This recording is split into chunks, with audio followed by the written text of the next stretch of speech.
गजब बहुएं। एक घर में 3 बहुएं रहती थी। सबसे बड़ी बहू शारदा एकदम सादी सिंपल थी और सबसे छोटी बहू शिल्पी एकदम मॉडर्न और हाई फाई थी। उन दोनों की आपस में कभी बनती नहीं थी और इस बात का फायदा उठाती थी बीच वाली बहू रचना। वो दोनों बहुओं से बिल्कुल अलग थी। रचना दिमाग से बड़ी तेज थी और उसे अच्छे से पता था कि उसे क्या करना है और क्या नहीं। एक दिन की बात है जब सबसे छोटी बहू शॉपिंग करके घर आती है। हाय, आज तो मैं बहुत थक गई। बाहर बहुत गर्मी है, ऊपर से इतने सारे बैग्स की क्या बताऊं। अरे पर अभी थोड़े दिन पहले तो तुमने शॉपिंग की थी, फिर दोबारा से ये सब लाने की क्या जरूरत थी? क्या भाभी, आप भी, आप खुद तो कभी सालों में जाकर अपने लिए एक साड़ी लेते हो, पर बाहर जाकर देखो कि ज़माना कहाँ से कहाँ आ गया है। आजकल की बहुएं को ये साड़ी और पल्लू में नहीं रहती। जाओ आप ही जाकर थोड़ी शॉपिंग करो और मुझसे कुछ सीखो। देखो मैं कैसे रहती हूँ। तुम ही रहो ऐसे, मुझे नहीं रहना। शारदा इतना बोलकर अपने कमरे में चली जाती है। उसके जाते ही रचना फटाफट शिल्पी के पास आकर बैठ जाती है। पता नहीं इनको हमेशा क्या दिक्कत होती है मेरे कपड़ों से। अरे इनका तो ये सब रोज का है। तुम मुझे दिखाओ ना क्या क्या लेकर आई हो। हाँ भाभी, अभी दिखाती हूँ। ये देखो कितनी सुंदर ड्रेस है ना, और ये बैग देखो एकदम लेटेस्ट है। वाह शिल्पी, ये सूट तो बहुत ही सुंदर है। देखो तो मुझ पर कितना सुंदर लग रहा है ना। काश मैं भी तुम्हारी तरह हाई फाई बन पाती और ऐसे बढ़िया बढ़िया कपड़े ला पाती। मुझे ना सच कहूँ तो पसंद ही नहीं करना आता कुछ। अरे तो क्या हुआ, आप ये सूट रख लो। आपको पसंद करना नहीं आता तो आप आगे से मेरे साथ चला करना, ठीक है? हाँ ये सही है। रचना वो सूट उठाकर अपनी अलमारी में जाकर रख देती है। उसके बाद वो सीधा शारदा भाभी के पास जाती है। शारदा अपने कमरे में बैठी सुई धागा लेकर अपनी फटी हुई कुर्ती सिल रही थी। अरे भाभी आप यहाँ क्या कर रहे हो? मैं आपको सारे घर में ढूंढ आई और ये आप क्या कर रही हो? अरे सूट अटक कर थोड़ा फट गया था तो बस वही सिल रही हूँ। अब मैं शिल्पी की तरह बिना वजह शॉपिंग तो नहीं कर सकती। मैं तो अपने कपड़े जितने हो सके उतना चला लेती हूँ। अरे भाभी यही तो समझदारी होती है। अरे घर में ही तो रहना है, कोई पार्टी में थोड़ी ना जाना है जो इतने महंगे महंगे ब्रांडेड कपड़े पहनकर घर में घूमो। घर में तो इंसान कुछ भी पहन सकता है। खैर ये सब आप छोड़ो और मुझे दो, मैं सिल देती हूँ। अरे मैं कर लूँगी। अरे भाभी आप मुझे दो ना, आप आराम करो, जाओ। हाँ।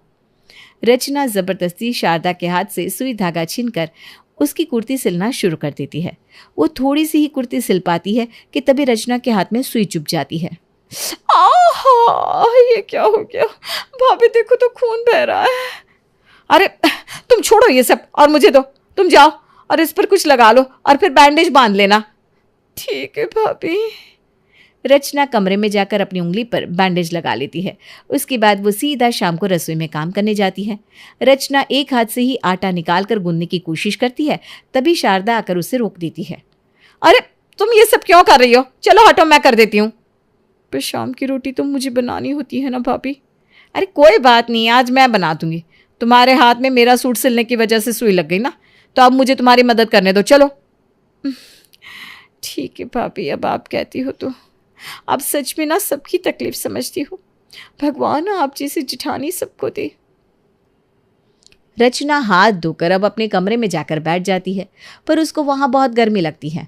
वो एसी की तरफ देखती है, फिर उसे अपना बिल याद आ जाता है। वो वहां से उठती है और सीधा शिल्पी के कमरे में पहुंच जाती है। अरे शिल्पी क्या हो रहा है भाई? अरे भाभी बस ये बाल बनाने की कोशिश कर रही थी पर नहीं बन रहा है। अरे तो मैं हूं ना, मुझे तो कितने अच्छे बाल बनाने आते हैं। लाओ कंघी मुझे दो, मैं बनाती हूँ तुम्हारे बाल। अरे वाह भाभी, अच्छा हुआ आप आ गई, वरना मेरा सारा वक्त ना इसी में बर्बाद हो जाता है और फिर ना मैं डिनर के लिए लेट हो जाती हूँ। डिनर? हाँ भाभी, आज मेरी बहन की बेटी का जन्मदिन है ना, तो बस मुझे और इनको जन्मदिन में बुलाया है। अरे वाह, ये तो बढ़िया हो गया। रचना आराम आराम से शिल्पी के बाल बनाती रहती है और मज़े से एसी की ठंडी ठंडी हवा लेती रहती है। उसका 1 घंटा आराम से निकल जाता है। इतने में शारदा का खाना भी तैयार हो जाता है। बाल बनाने के बाद शिल्पी सीधा डाइनिंग टेबल पर जाकर बैठ जाती है। चलो जल्दी से खा लेते हैं वरना खाना ठंडा हो जाएगा। हाँ भाभी, इस खाने की खुशबू से ना मुझसे एक पल भी रुका नहीं जा रहा। आपके खाने का सच में जवाब नहीं है। सारे रेस्टोरेंट को आप फेल कर दो भाभी। अरे बस बस, एक तुम ही हो जो मेरे खाने की हमेशा तारीफ करती हो, इसीलिए तुम्हारे लिए खाना बनाने में ना मुझे बड़ा अच्छा लगता है। रचना बस ऐसे ही दोनों तरफ के मज़े लेती रहती और दोनों को इस बात का कभी एहसास भी नहीं होता था। शारदा और शिल्पी में अक्सर अनबन रहती थी और बीच वाली बहू रचना खूब फ़ायदा उठाती थी। मतलब के लिए वो किसी की भी साइड हो जाती और मतलब के लिए वो किसी की भी बुराई कर लेती। एक दिन रचना छत पर घूम रही थी। आज तो बड़ा ही सुहावना दिन है, छत पर कितनी बढ़िया हवा चल रही है। पर ये पापड़ यहाँ किससे सुखा दिए? अगर ज़रा सी भी हवा आई तो सब उड़ जाएंगे। खैर मुझे क्या, मैं तो मौसम के मज़े लूँगी।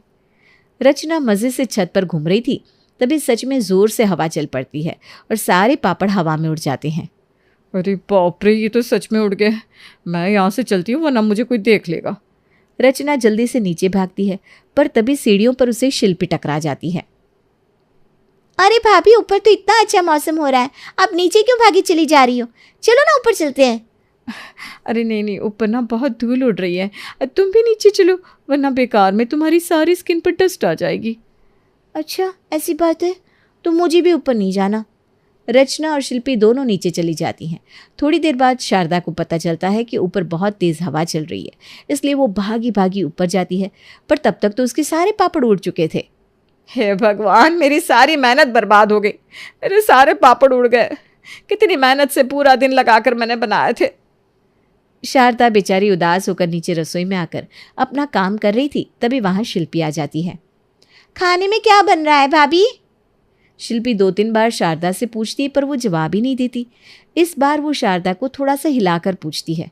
अरे भाभी, क्या हुआ आपको? कौन से ख्याल में हो? अरे तुम, हाँ बोलो क्या बात है? अरे आप मुझे बताओ क्या बात है, मैं कब से पूछ रही हूँ पर आपका ध्यान ही नहीं है। कहाँ खो गई हैं आप?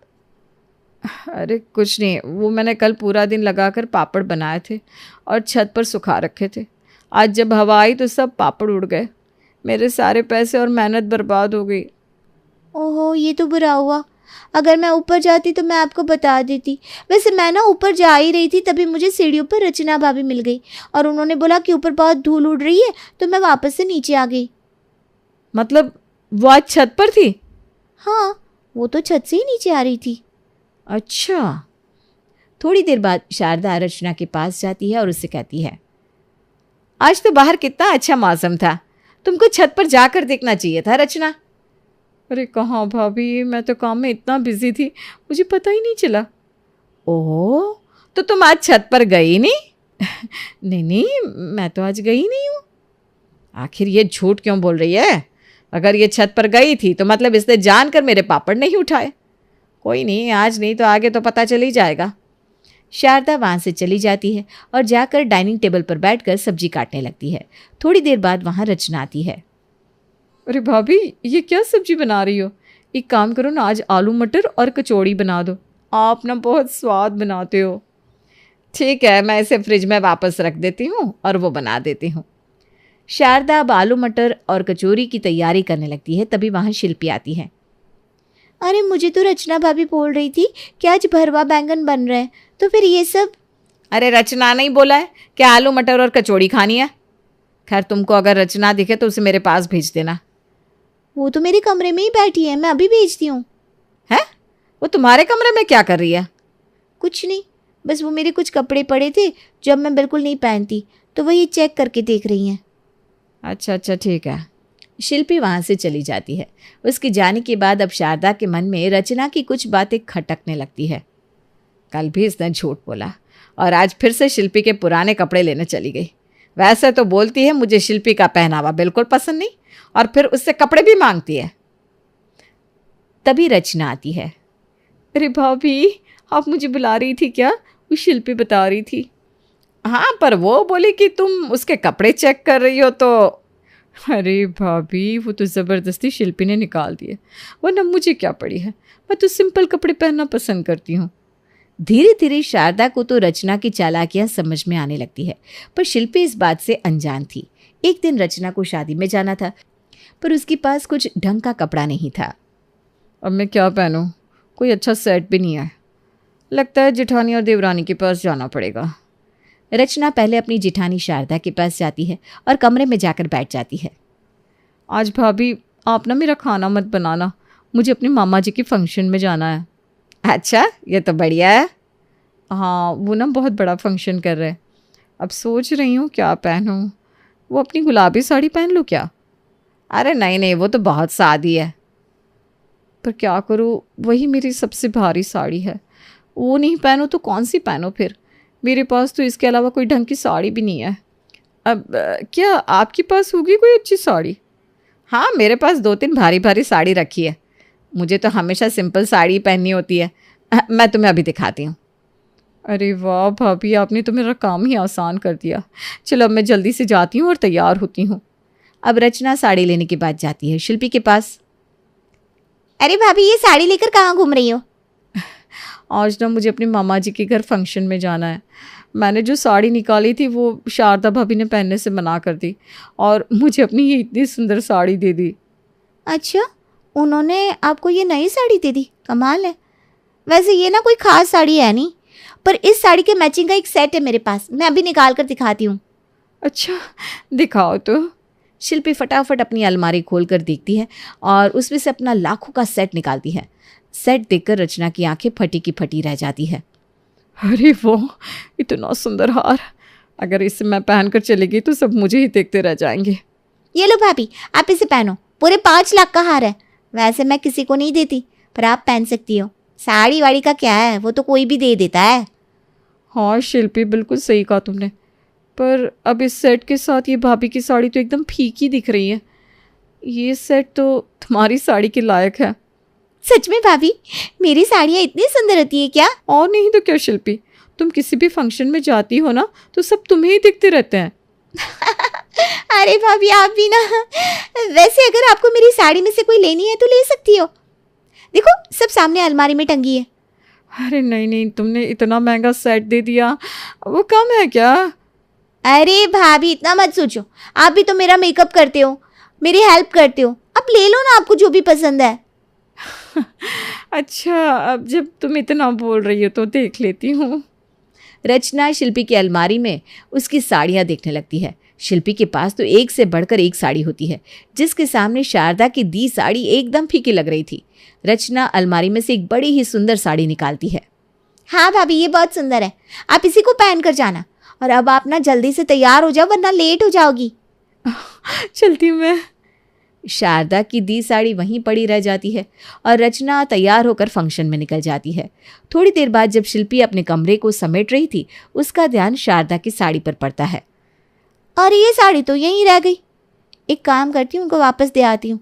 बेकार में मुझसे गंदी बंदी हो गई तो और दिक्कत। शिल्पा अपनी जेठानी शारदा की साड़ी उनको जाकर दे देती है, पर शारदा साड़ी देखकर बड़ी हैरान हो जाती है। ये साड़ी तो अभी रचना मांग कर लेकर गई थी, तो तुम्हारे पास कैसे? मांग कर? वो तो बोल रही थी आपने ज़बरदस्ती दी है। अरे मैं क्यों ज़बरदस्ती दूंगी अपनी नई साड़ी? उसने मुझे आकर बोला उसके पास कोई ढंग की साड़ी नहीं है और खुद मुझसे मेरी साड़ी मांग ली। ऐसा है तो वो मेरी साड़ी और हार क्यों पहन कर गई हैं?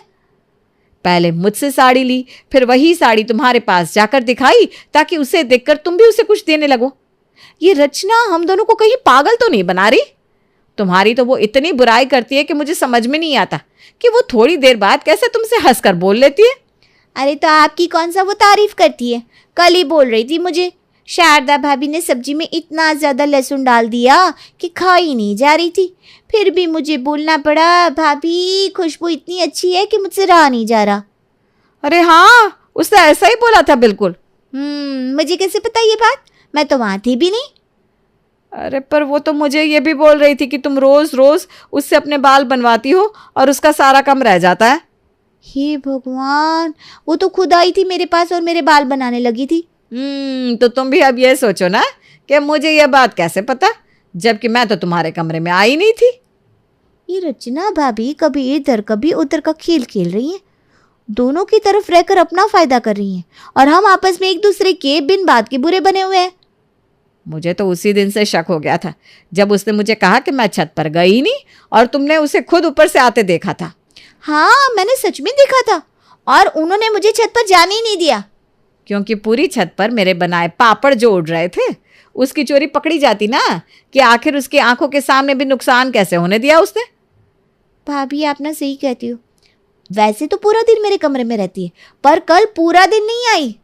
अरे कल तो मेरे कमरे में थी ना, मेरे बेड के कपड़े रखवा रही थी, फिर बोली कि इतनी गर्मी से उसे चक्कर आ रहे हैं, तो मैंने एसी चला दिया, फिर जाकर उसे आराम पड़ा। अच्छा, तो अब मैं समझी कल वो मेरे कमरे में क्यों नहीं आई। कल मुझे थोड़ा जुकाम था तो मैंने एसी बंद रखा था, मतलब वो मेरे कमरे में एसी की वजह से आती हैं, और पूरा दिन कभी आपके पास तो कभी मेरे पास, पर अपने कमरे की लाइट की पूरी बचत। अरे वो तो कपड़ों की भी बचत कर रही है, और मेरे खाने की झूठी तारीफ कर करके मुझसे रसोई का शाम का सारा काम करवा लेती है। अब हमें इन्हें सबक सिखाना चाहिए। बहुत फ़ायदा उठा लिया इन्होंने हमारा। अब हमारी बारी है, इनसे काम भी करवाएंगे और सबक भी सिखाएंगे। हाँ, आज आने दो इसे, दोनों मिलकर बताएंगे फिर इसे। रचना देर रात घर वापस आती है। अगले दिन वो हमेशा की तरह एसी में बैठने के लिए शिल्पी के कमरे में जा रही थी। तभी शिल्पी ही सामने से आ जाती है और उसके कमरे में आकर बैठ जाती है। अरे मैं तो आ ही रही थी, तुम क्यों आ गई? अरे भाभी, आप तो हमेशा ही परेशान होती हो। मैंने सोचा मुझे ये सूट के दुपट्टे में लेस लगवानी है, तो क्यों ना यहीं ले आओ। अच्छा ठीक है, लाओ मैं लगा देती हूँ। भाभी आप गर्मी में कैसे बैठी हुई हो, आपको तो गर्मी से दाने हो जाते ना। लाओ मैं एसी चला देती हूँ।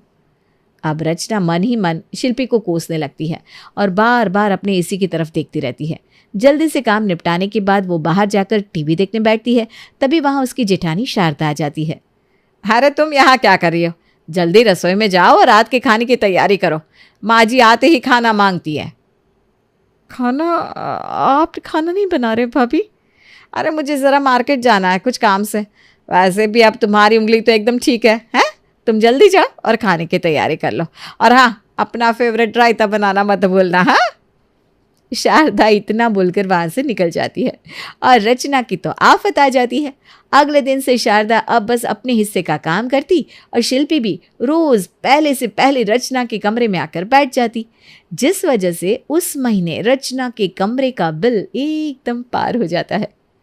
हे भगवान, ये सब क्या हो रहा है मेरे साथ? आखिर इन दोनों को अचानक क्या हो गया? पहले तो इतनी आसानी से बेवकूफ़ बन जाती थी, पर अब तो इतनी चालाक हो गई है कि पूछो मत।